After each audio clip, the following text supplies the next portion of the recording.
Welcome to the VET S.O.S Veteran Education Resources Spotlight. Remember, don't drown in the sea of transition. Grab the VET S.O.S Lifeline. VET S.O.S is brought to you by the Who You Know Network, and we're proud members of the Parade Deck community.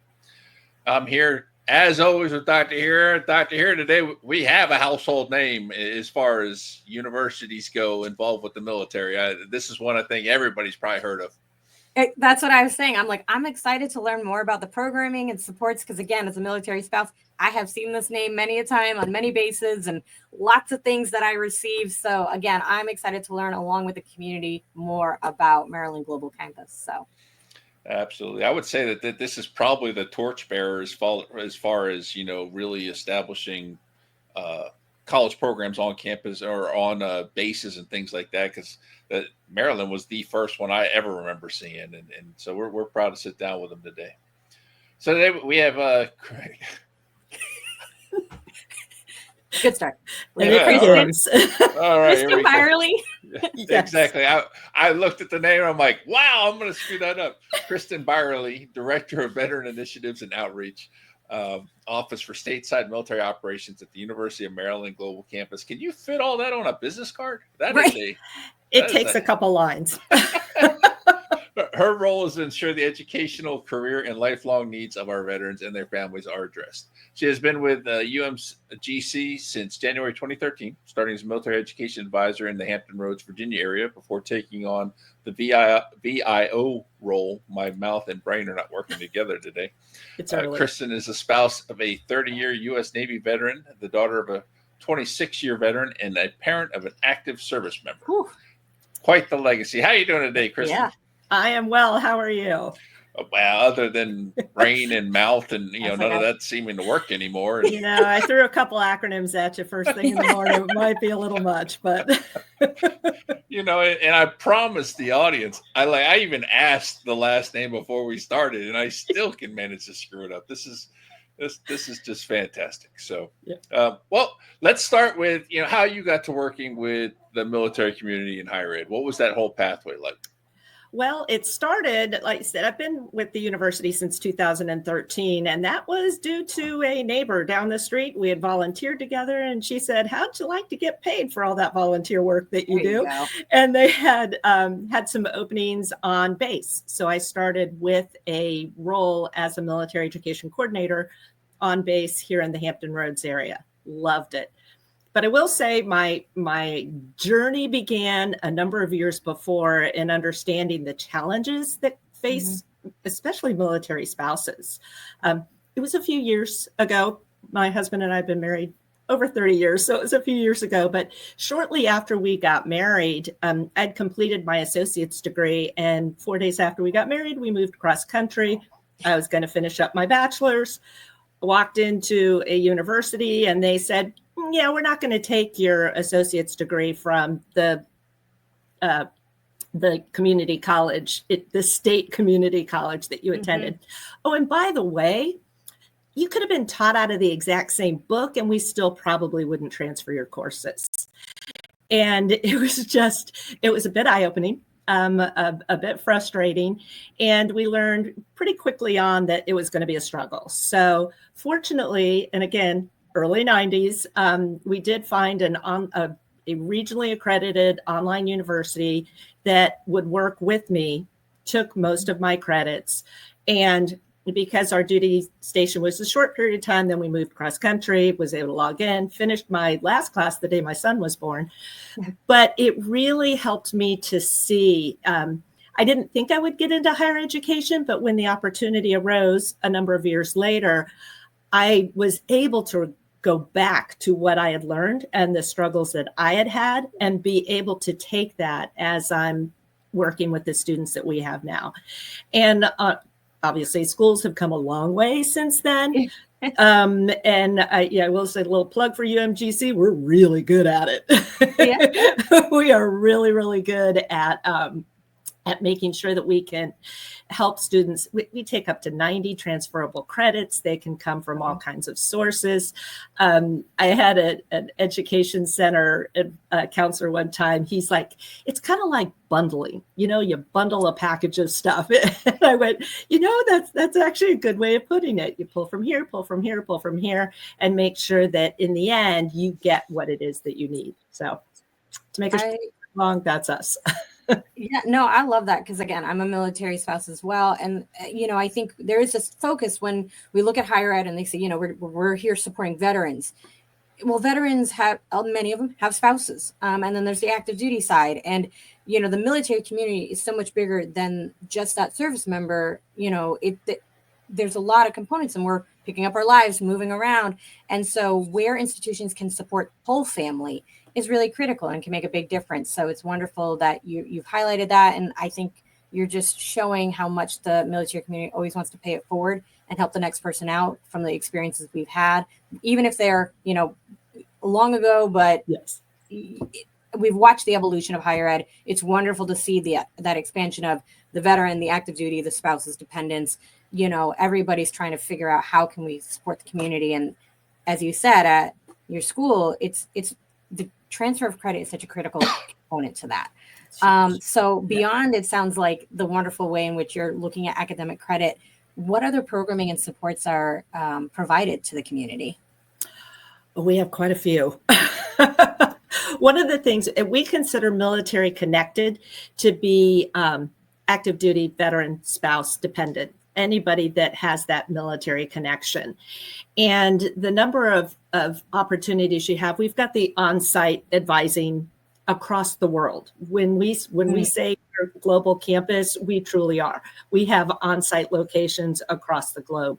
So we have that, and that's predominantly with our active duty, but veteran spouses, et cetera, all take part in that. But we have created, because we have a huge veterans population, 60% of our student population is military connected. Wow. So it's huge.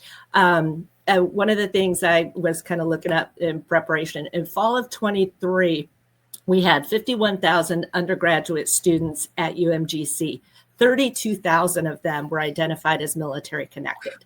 So we have really set the baseline for what to do.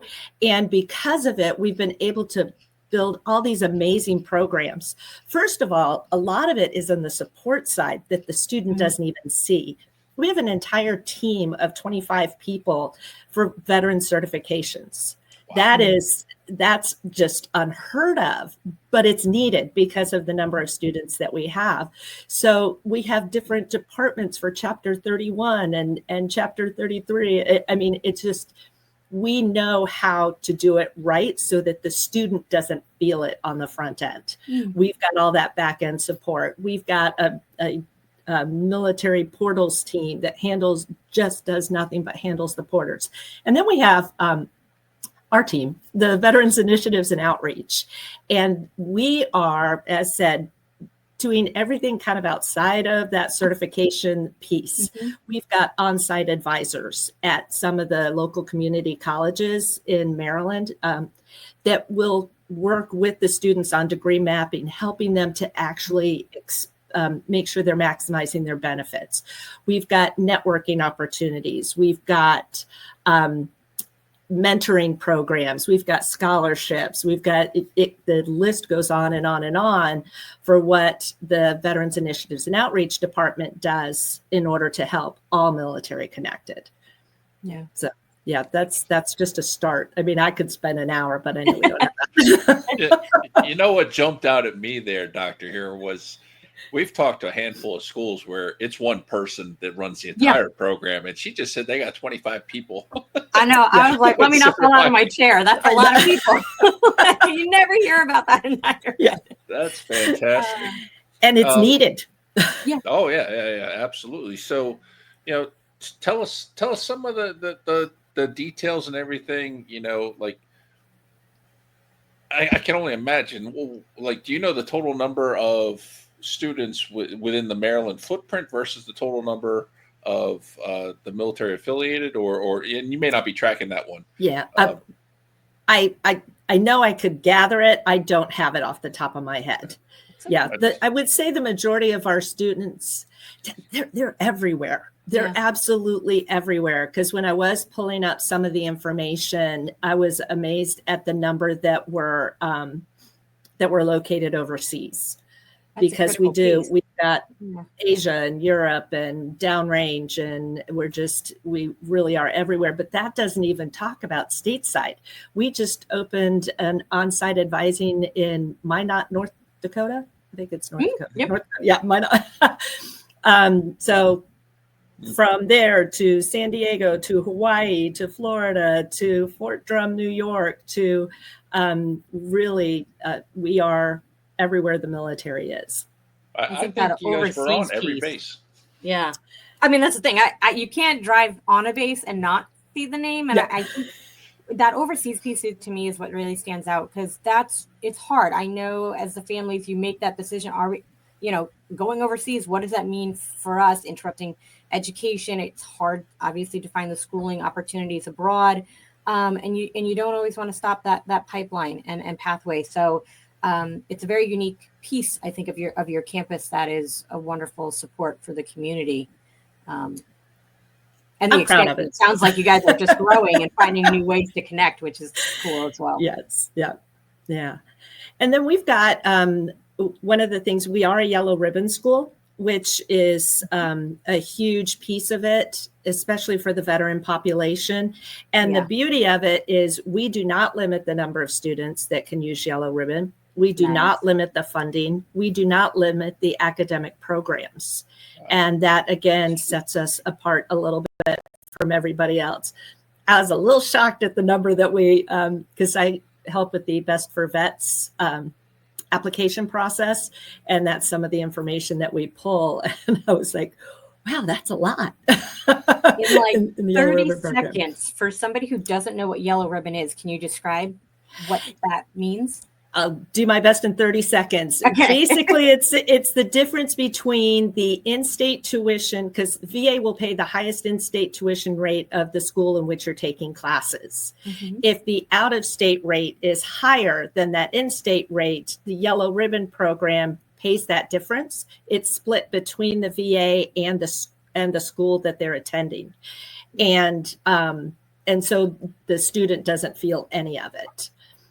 I've got my kids went to a 4-year university that actually limited the number of yellow ribbons. So you had to make sure that you were able to get in and be one of them that could use it. So it's a huge, huge bonus that we don't.